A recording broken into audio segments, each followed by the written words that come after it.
Bien, donc on est toujours en Gvurot Hashem, d'accord, dans le Pérec, dans le chapitre 27. Donc on en est au moment où Dieu parle à Moïse. Vayomer alav mazé beyadecha. Qu'est-ce que tu as dans les mains? C'était son bâton, et le bâton est devenu un serpent. Pirshu beshmod rabba, sheremez lo benachash. Ils ont dit dans le Midrash Rabba, dans Shmot, qu'il a fait un remez de nachash, d'un serpent. Alors là, il donne trois explications de Midrash. Ki reuhim Israël sheyu nigalim bemitzrayim. Il faut que le peuple juif soit exilé d'Égypte. Ki mitzrayim em noshrim ou memitim et Israël. Parce que les Égyptiens mordent et tuent le peuple juif. Kasher nachash memit, c'était ça le remez, que de la même façon que le serpent tue, le peuple juif, le peuple égyptien est en train de tuer Israël, d'accord?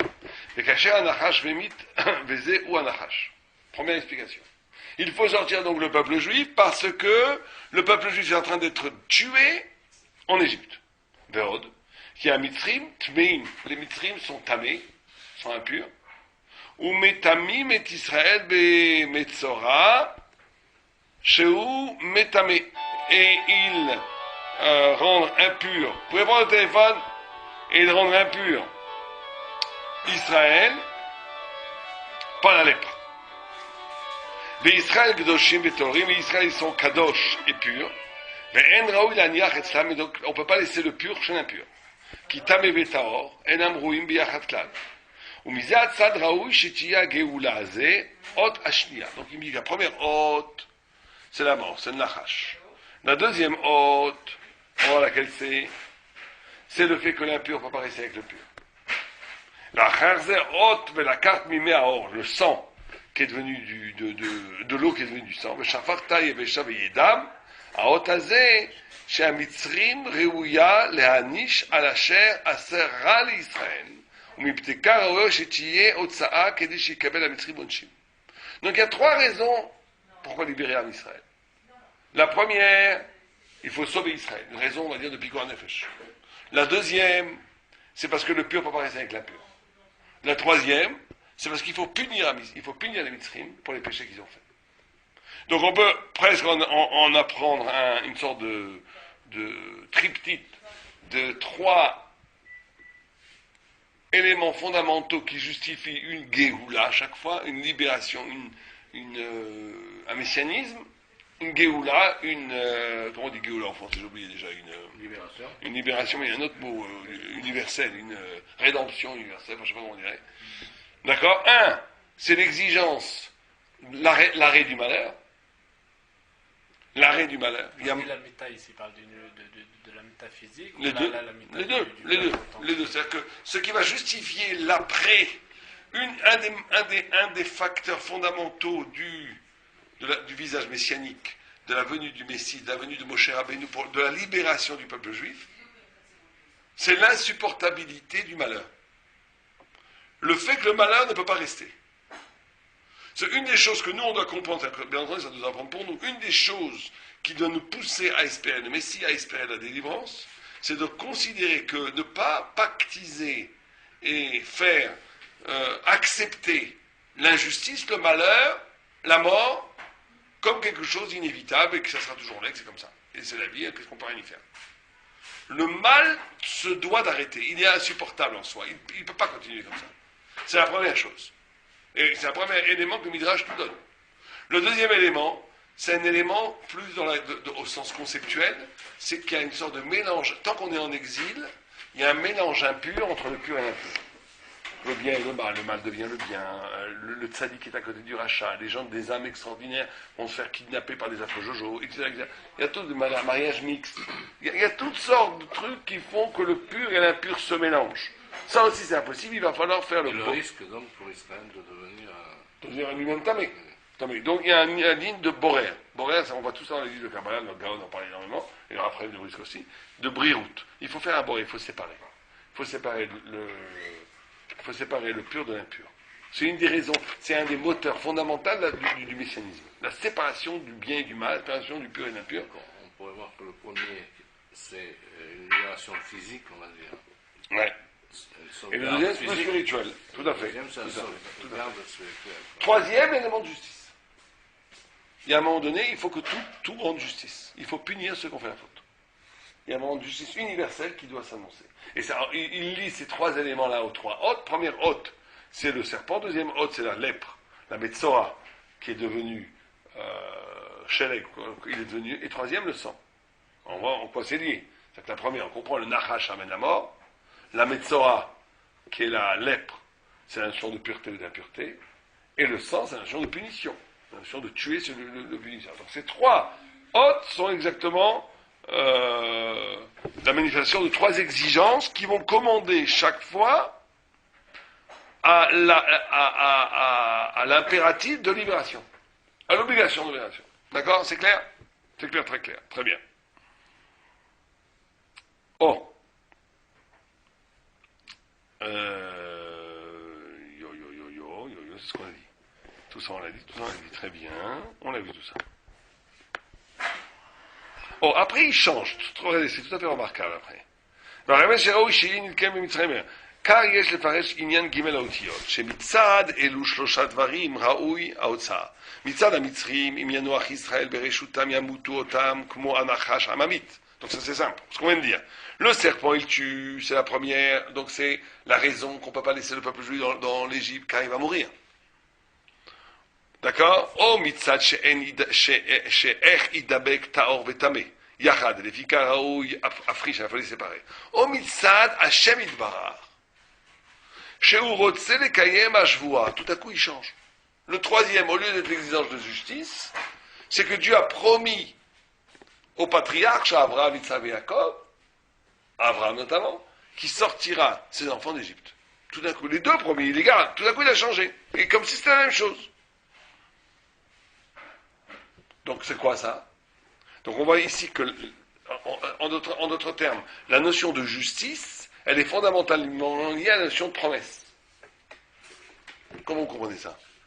La promesse, la notion qu'il faut qu'il y ait justice, que celui que les Mitzrim payent, elle est liée à la notion de que la promesse a faite à Abraham. Alors c'est vrai qu'au cœur de la promesse, il a promis, j'ai un oridan, quelqu'un. Donc, ouais, mais pourquoi tout d'un coup il y avait la notion de promesse?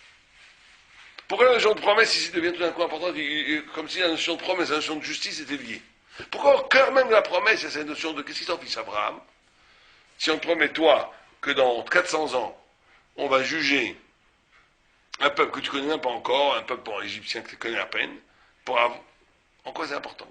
Comme si la promesse et la justice étaient profondément liées. Bon, alors vous voyez ce que dit le Maharal, il veut nous dire ici une chose très importante, c'est que la notion de justice elle-même, la notion de promesse, c'est-à-dire que ce qui va apparaître plus tard comme promesse, comme espoir messianique, il est déjà révélé dès maintenant. C'est-à-dire que la justice n'a de sens que si elle est déjà vécue, anticipée avant. Vous comprenez ce que ça veut dire? Il ne peut pas avoir de justice purement divine après s'il n'y a pas eu un sentiment d'injustice avant. Et s'il n'y a pas la promesse de sortir de cette injustice. Non, c'est parce que nous-mêmes, nous-mêmes, on sent que c'est absolument impossible. Dès que vous voyez une injustice, il y a automatiquement une sorte de, comment on appelle ça, de consolation, fait qu'un jour Dieu réparera ça. C'est impossible d'être comme ça. Regardez ce qui s'est passé vendredi soir, ce meurtre horrible de cette famille, de ce couple, de ces enfants. La seule façon de pouvoir traverser une telle épreuve, même si on ne connaît pas ces gens, d'accepter un phénomène comme ça, c'est parce qu'on sait qu'à la fin, tout est rédimé, tout est dans Dieu, il va régler tout ça. C'est dans les mains de Dieu. Sinon, c'est insupportable. Donc, ça veut dire que la promesse et la justice, elles sont infiniment liées. C'est parce qu'il y a promesse de justice que la justice, elle fera sens, sinon elle ne serait pas justifiable. Parce que jusqu'à que cette justice arrive, il n'y a pas de justice, c'est injuste. Jusqu'à que la justice arrive, il n'y a pas de justice. Comment est-ce qu'une justice future, elle peut réparer une justice passée? Ça peut marcher. Il y a eu tout un laps de temps où ça a été injuste. Donc tout ce laps de temps où c'était injuste, c'est insupportable. Donc comment tu vas répondre? Que non. Que déjà quand c'était injuste, comme on sait que ça va vers une justice promise, c'est déjà juste maintenant, on ne comprend pas tout. En d'autres termes, le Maharal va nous signifier par là, pour ce changement, que ne dit pas maintenant c'est injuste et plus tard ça sera juste et on ne comprend rien. Dit que dès maintenant, il y a ce processus de justice, il est engagé par le fait de la promesse. Le fait de la promesse fait que le principe de justice est déjà engagé. Sinon, on ne comprend pas. Sinon, comment est-ce que la justice de demain, elle va... Mais là, c'est pas dit d'une manière planétaire, c'est dit d'une manière uniquement par rapport à la promesse d'Abraham. Oui, mais ça, tout ce qui est dans la Torah, c'est universel. C'est pour tout. Mais là, c'est spécifique. Oui, tout à fait. Alors, est-ce que c'est pas une contrepartie du fait que dans la promesse d'Abraham, il y avait justement le fait d'être asservi, qui est en soi, on pourrait dire, une injustice, et une nécessité à ce moment-là pour compenser un peu cette injustice. Oui, mais c'est ce qu'on dit. C'est pour commencer, c'est que au cœur même de l'injustice, il y a la promesse de la justice. C'est ça qui est très important. C'est qu'au cœur même de processus qui nous paraît injuste, il y a déjà quelque chose qui se passe, qui amène à la promesse de la justice. Donc ça, vous le dire d'une manière universelle. Universelle. Bien, on continue. D'accord? Alors après il dit, Ve'od, niré, chez Elou, Shoshot, il va réinterpréter ces Shoshotiot. Morim al yechalato shel HaKadosh Baruch Hu, sheraoui lishmoa el HaKadosh Baruch Hu, lefi shu yitbarach shmo, moshel al hakol. On frappe à la porte, on ne peut pas être dérangé comme ça, il faut être réactif. À la colle. Dimitri la imlo ishma lo adam. Que si au début l'homme n'écoute pas, d'accord? Dieu fait peur à l'homme au début. Quand l'homme, il y a un processus comme ça, quand l'homme fait un péché, quand l'homme est sur une mauvaise voie, Dieu lui fait peur au début. Il envoie un avertissement.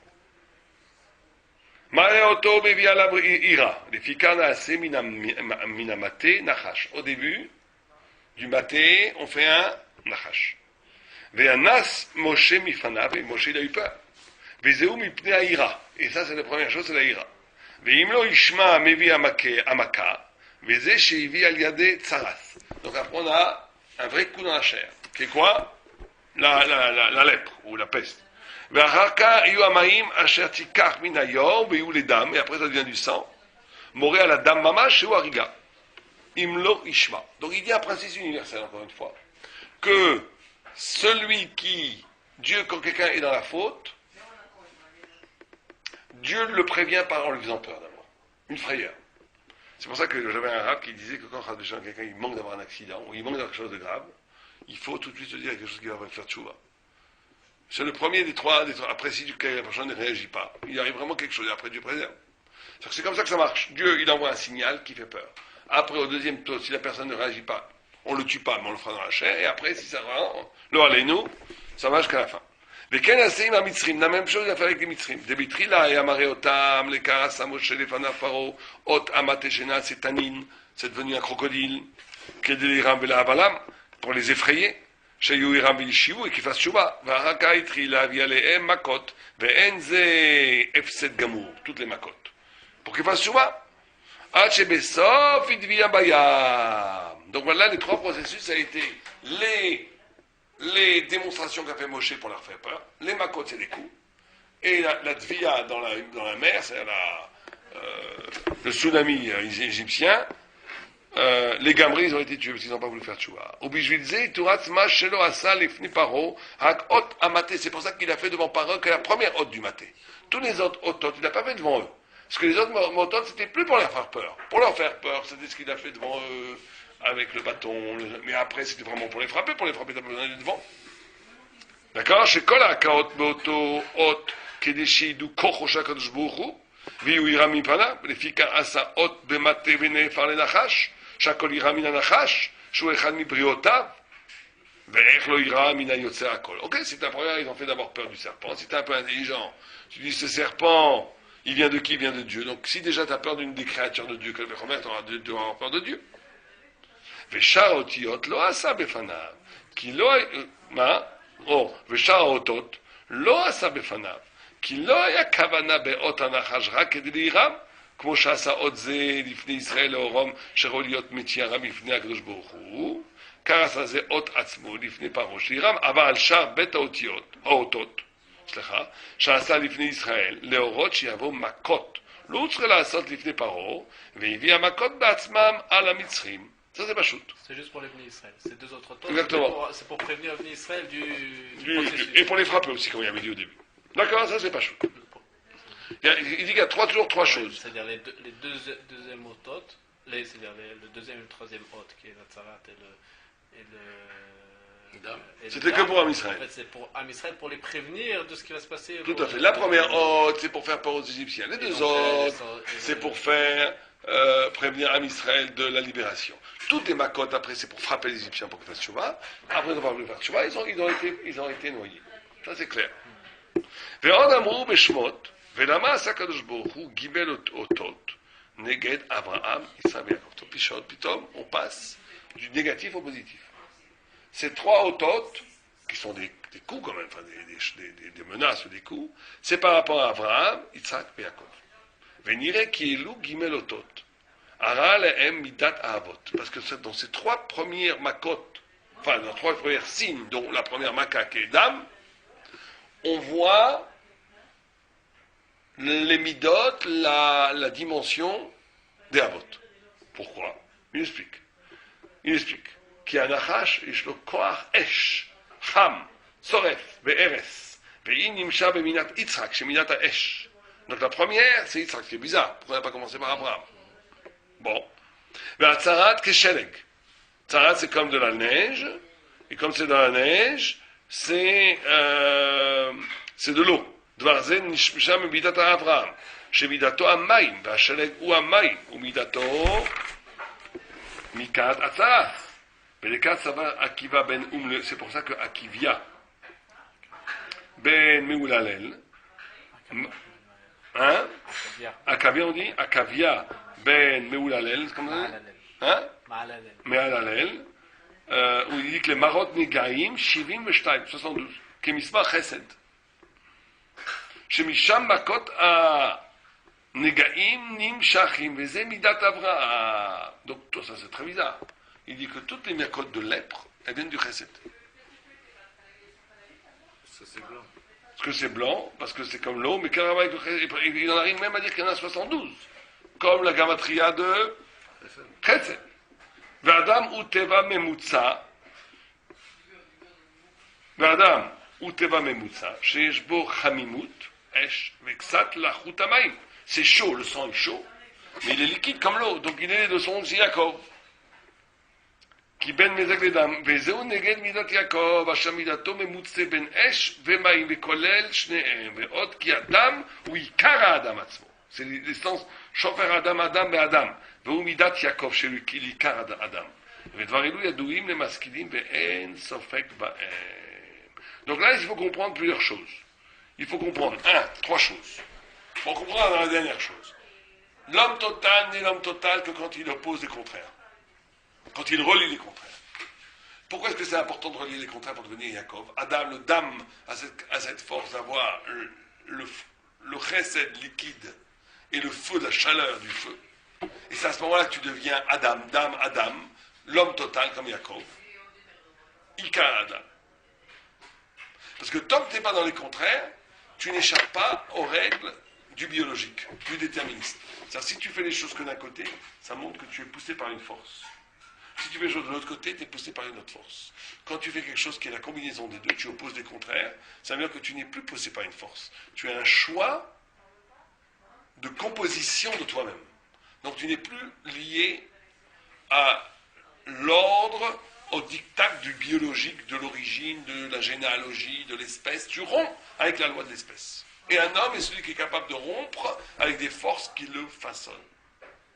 Donc c'est pour ça qu'il peut unir les deux. Ça c'est clair.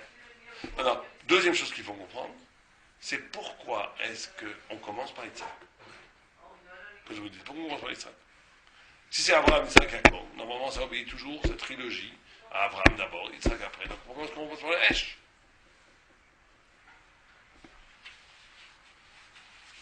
Ça correspond à la tra. Pourquoi est-ce que d'après son malach d'avant? Ouais. Donc, la première, c'est la tra. Donc, pourquoi une tra, ça serait spécialement. Moi, j'ai pas vraiment de réponse. J'avais pensé à une idée, mais je ne sais pas si vous êtes d'accord. Je ne sais pas si c'est ce qu'il veut dire, mais puisqu'il n'en parle pas vraiment. C'est que peut-être que, en réalité, les Avot, on klalout Abraham le chesed avant le din, on est d'accord. mais qu'en réalité, c'est le chesed, le din et le rachamim, c'est 3 réchits, c'est 3 débuts de chaque chose, qui sont toujours liés les 3. Simplement, c'est comme un jeu de logo. C'est que dans une circonstance, c'est le chesed qui sera premier, dans une circonstance, c'est le din, dans l'autre, ce sera le rachamim. C'est-à-dire que là, comme c'est din, c'est le din qui est premier. On donne des avot, c'est vrai que c'est Abraham, Yitzhak, Yaakov, au sens où Abraham, car tout commence par le chesed. Et après, c'est le din. Mais que maintenant, ces 3 grandes catégories, elles vont être utilisées comme des réchits pour toutes sortes d'anagotes de Kodesh Baruch Hu. Pour toutes sortes d'anagas. Maintenant, il y a des anagotes où le réchit va être Yitzhak. Il y a des anagotes où le réchit va être Yaakov. Il y a des anagotes où le réchit va être Abraham. Là, comme on est dans une anaga de din, on commence par le réchit du din. On doit c'est les 3 des réchits. Il y a un petit rapport peut-être avec le fait qu'on compte à partir de Yitzhak. De la naissance d'Israël. Non, Ou de la Kadat le d'Israël. Shiboud. Le Shiboud, ouais. Peut-être, ouais. C'est le réchit de. Est-ce que... Le compte normalement démarre avec lui, on va dire. Ouais. Donc, il serait le réchit. Donc si c'est le début, il s'impose. Il s'impose comme début. C'est aussi une Ceci dit, Midat Pessah, Adin. c'est Abraham. Pessah, c'est Oui, Abraham. mais c'est Yitzhak. aussi une Midat Adin, le fait de descendre. Ouais. Donc ça a démarré par une Midat Adin, on peut dire aussi. Ouais. Bon, il faut réfléchir à ça, je ne sais pas. C'est un truc intéressant. Très bien.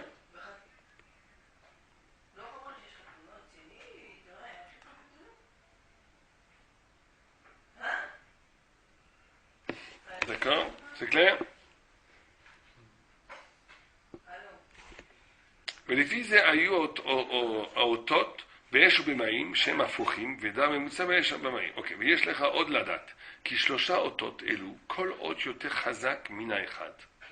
כי מה שנהפך המטה לנחש אין זה נס עומד כלל.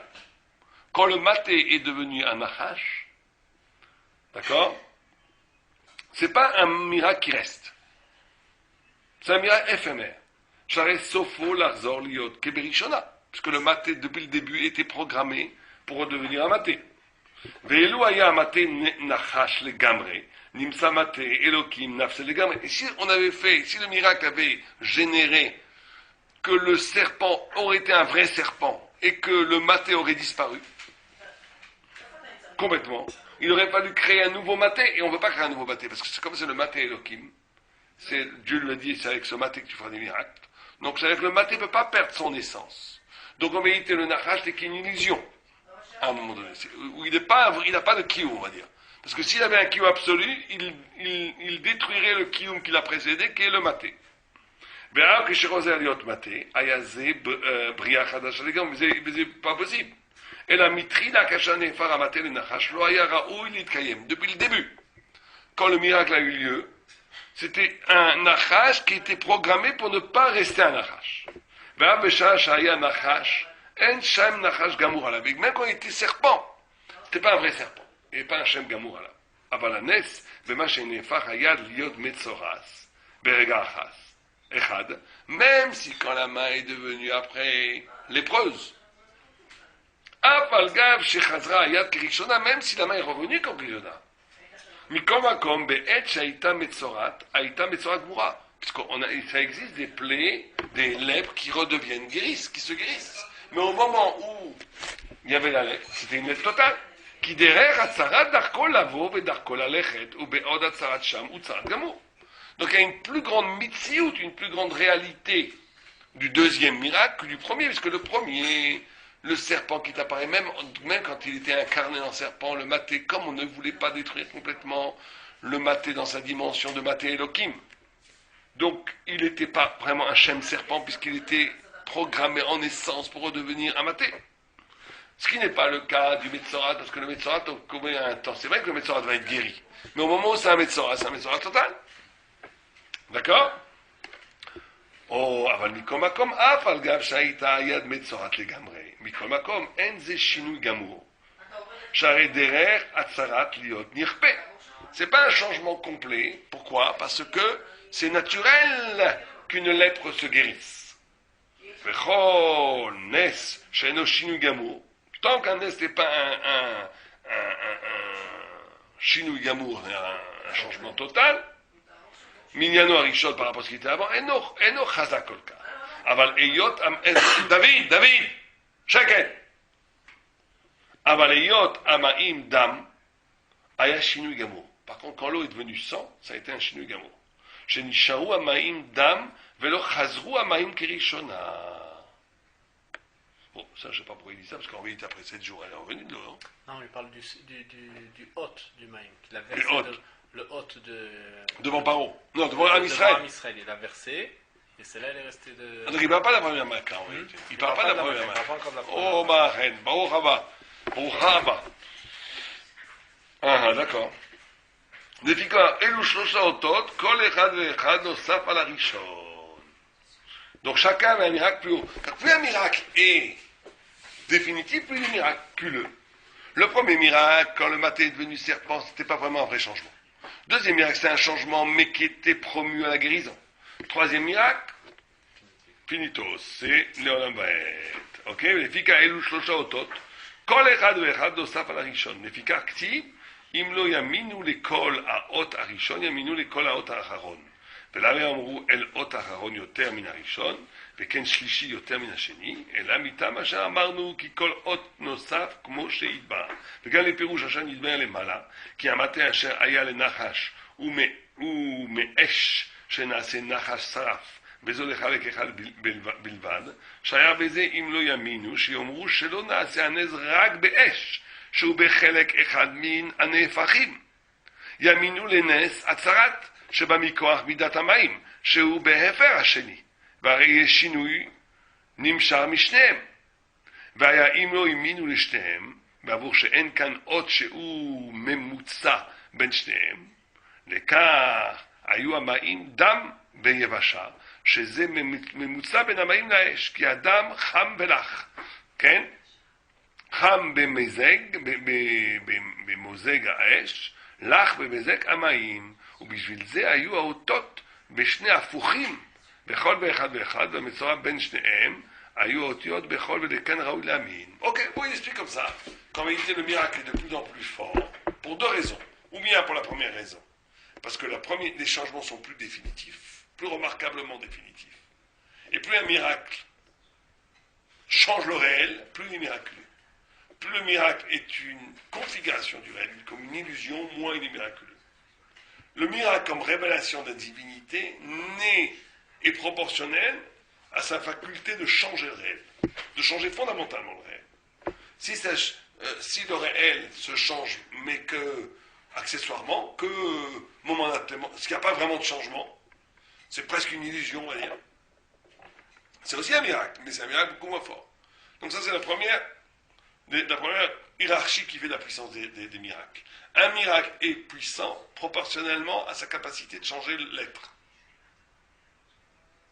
Plus la chose va changer définitivement, plus ce sera miraculeux. La deuxième madriga qu'il fait, c'est de dire un côté, deux côtés, que la première fois ils ont dit mais c'est que Esh.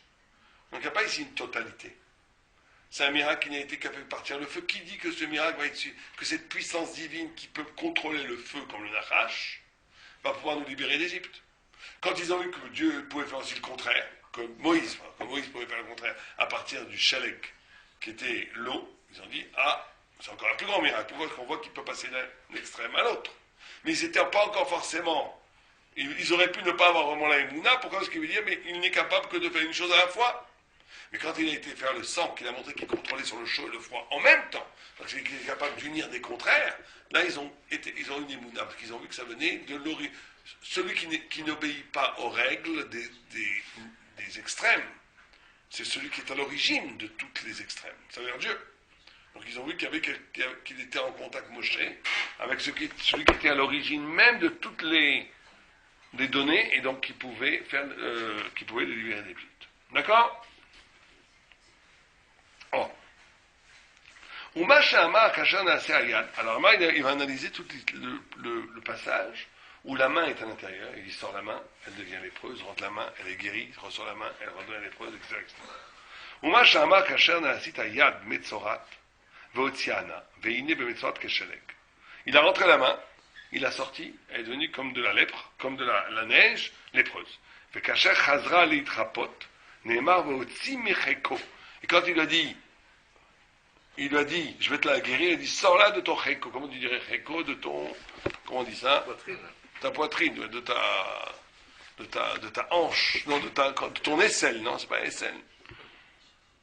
C'est par rapport aussi avec la Bible, non? Ouais, C'est toujours. c'est ici, ouais. Venire ki atzaras me'acher she'i tuma en ze rak begaloui. Il dit, il y a un grand principe, il dit la touma, l'impureté, elle procède toujours de l'extériorité, de ce qui est révélé. Jamais de l'intimité, jamais de l'intériorité, jamais de la profondeur. Qui makom bet astarim en otame. Et makom ben astarim, par même, je crois que même d'après la Chazal il faut que le tzarat soit dans un makom mégoulé. Si c'est dans un makom caché, il n'y a pas de tzarat. Ce n'est pas des signes d'impureté de tzarat. Voilà. Il faut que le Kohen puisse le voir de façon quand tu t'habilles normalement. Donc on voit que c'est galouille. Vegam sham en atuma ba. La touma ne vient pas. Non seulement d'abord, s'il y a de la touma, ça n'a pas un digne touma. Mais en plus, ça n'existe pas. Ça ne vient pas là-bas. Les trucs de Betzora, sont toujours dans un endroit galouille. Les cas actifs Otsia, c'est pour ça qu'il a écrit la sortie, et voilà. Et la sortie, et voilà, c'était Metzoras. Comme pour te dire que c'était lié à une fait de sortir, de s'extérioriser, de l'extérieur. D'accord? Comme il écrit dans le Passouk. Elle a sorti, Votsia, comment tu dis, Votsia, comment tu dirais ça? Moi, je suis trop mauvais pour la prononciation. Votsia, Vayotsia, Veine, Metzorat. Il a sorti la main, et voilà qu'elle est Metzorat. Parce qu'il a sorti comme si on voulait nous dire, c'est parce qu'elle est dehors qu'elle est devenue Metzorat. D'accord? Afalgab de Cheko eno makom bet astarim, kiven she'amar lo lachnis ayad toch Cheko bet astarim. Donc c'était caché. Betvar mouflak bechorba, c'est quelque chose d'extraordinaire à l'intelligence. Qui a touma lo barak bikochot achitzonut. C'est pour t'enseigner qu'en vérité, la touma ne vient que par les forces de l'extérieur. L'opnimius. En d'autres termes, l'impureté, l'attirance vers l'impureté, l'attirance vers tout ce qui est impur, c'est toujours une identification avec quelque chose qui n'est pas moi, qui est l'extérieur de moi. Le mal et l'impureté, on devient impur au sens où on se coupe de Dieu, quand à un moment donné on s'identifie à quelque chose qui n'est pas soi, qui n'est pas son intimité, qui n'est pas la vérité de soi. L'impur, avant tout, est un menteur de sa propre lumière intérieure. On est impur que si on trahit sa vocation à l'intimité avec Dieu, à l'intimité avec soi-même d'ailleurs. C'est qu'à un moment donné, on s'identifie à des forces du désir, ou des forces de ce que tu veux, qui sont, ou des forces, on peut faire l'impur, même de la Vodazara, de ce que tu veux, qui n'ont aucun rapport avec le pourquoi profond que j'ai été créé. C'est de s'identifier à des choses extérieures. C'est à ce moment-là qu'on devient impur. On devient même impur à tous les niveaux, même au niveau du travail. Quand des gens travaillent dans des sociétés et tout, ils sont capables des pires saloperies pour être conformes aux règles de la société. Ils vont dénoncer leurs copains, ils vont faire des pots de balle, tout ça pour arriver pour bien. Pourquoi? Parce qu'ils se sont maintenant définis par rapport à l'extérieur, plus à eux-mêmes. Ils n'ont plus d'impératif moral. Comme ils n'ont plus d'impératif moral intérieur, ils deviennent impurs.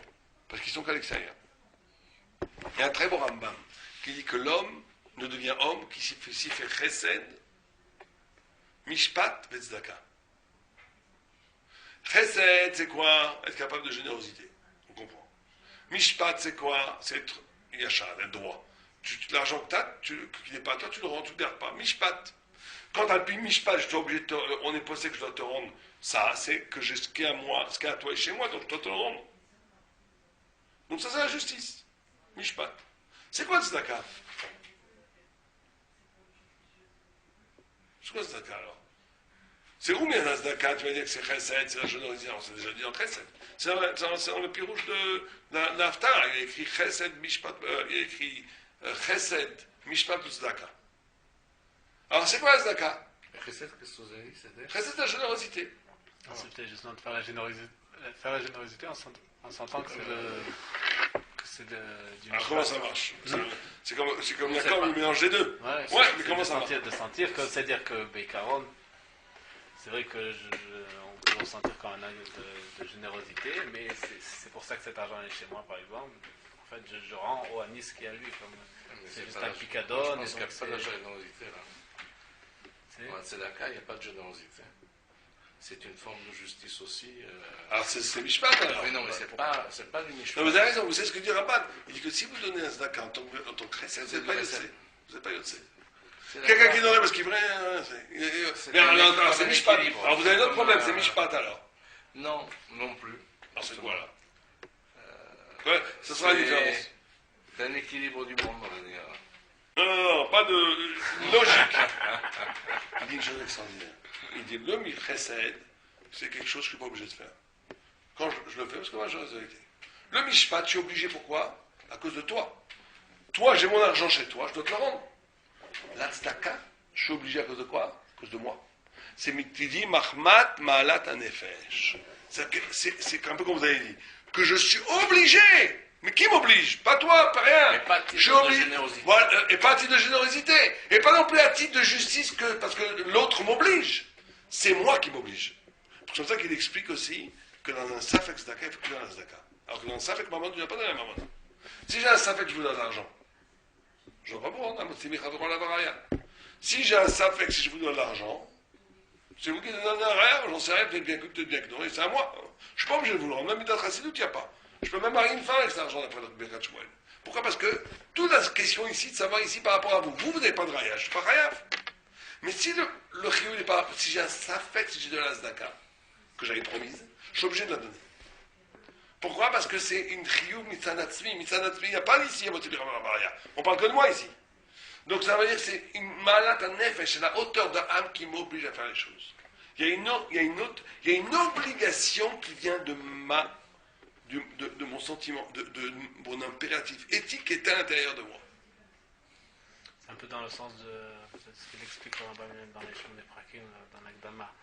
Les mitzvot tzichliyot, on ne dit pas IFI. IFI comme je parle sur les... Pas sur le chazir, il ne faut pas dire IFI le chol chazir. Là-bas dans le mitzvot tzichliyot, il faut dire, oui. C'est-à-dire, il faut dire... Comme moi j'aurais dit, je ne peux pas le faire. Il faut les acquérir. Il faut les acquérir. Donc il faut que ça vienne après quelque chose de... Ouais. Nimi. Donc il dit, alors pourquoi il dit ça? Donc il dit, l'impureté, ça vient quand? Quand j'ai perdu ce sentiment de tzedaka. Un homme devient impur quand il a perdu ce malat en nefesh. Il fait les choses parce que même s'il peut devenir impur, même dans le Rabbi Barak, s'il est structuré par la chitzonout, c'est l'extérieur qui lui dit quoi faire. Il va être conforme à une extériorité. À un moment donné, il va devenir impur. Pourquoi? Parce qu'il n'est plus lié à l'impératif intérieur. Et l'impureté, elle vient toujours, à un moment donné, d'une identification avec des forces chitzonites qui n'ont aucun rapport avec la malat nefesh. Alors, si tu es Abnei Brak, tu vas avec une petite impureté, tu vas dire fourmeur bête et méchant, c'est pas très grave. Mais quand tu es dans le monde de Gog, dans le truc, tu deviens une horreur. Regardez les nazis, les pires des nazis. Quand tu les interroges, ils ont l'impression qu'ils n'ont rien fait. Ils n'ont pas l'impression. Le procès d'Eichmann, quand vous l'écoutez, il marche mot. Il a l'impression de dire, mais moi je n'ai fait qu'obéir aux ordres, moi j'étais un honnête citoyen, j'étais dans un état qui est peut-être affreux, il le reconnaissait après, mais moi j'y suis pour rien, c'est eux qui m'ont demandé de faire ça. J'étais un citoyen, j'obéis à la loi. Et là tu deviens impur. Et qu'est-ce qu'on lui reprochait qu'il ne comprenait même pas? C'est comment à un moment donné tu n'as pas dit, mais c'est impossible de tuer les enfants. Non, moi tuer les enfants je m'en fiche du moment que c'est... Et le même bonhomme, 10 ans avant, il te dira, Dieu préserve de tuer une mouche devant des gens. C'est ça qui est extraordinaire. On voit que les mêmes Allemands, dans un caractère social, il y avait une fois, je ne sais plus quel grand rap c'était dans un train, ils venaient de Pologne, c'est tous là-bas des goïms, étaient bourrés à la vodka toute la journée, des affreux Jojo, qui étaient très méchants avec les juifs, ils sont arrivés en Allemagne, ils ont aidé le rave à descendre, ils étaient très très jeunes. Et le fils du rave, il dit, mais c'est tous des syndiqués ces Allemands, 10 ans avant la guerre. Ils étaient polis les Allemands. Je dis, mais c'est tous des syndiqués ces Allemands. Il a répondu, ces gens-là, les mêmes qui ont égorgé dans une autre situation. Incroyable, après il a eu la prophétie. Parce que nous, c'est facile de dire ça aujourd'hui. Lui, 10 ans avant, exactement ce qui s'est passé. Les mêmes qui étaient très polis avec le rave, après vous, bien sûr. Pourquoi? Parce que la société à ce moment-là, à l'extérieur, la norme, c'était d'être poli. En allemand, c'était des gens civilisés en Occident. Il faut être poli. Maintenant, c'est la norme, elle te dit, il faut tuer les enfants, et tu les enfants. Ça, c'est l'impureté. C'est l'impureté totale. Parce que l'impureté, elle vient de l'extérieur. Elle n'a pas d'impératif intérieur. Aval betara, pour la pureté, par contre, de l'autre côté, contrario. A contrario, bravo, c'est ce que je cherchais, aval betara, ktiv otsia micheko, je m'ai connu trappé.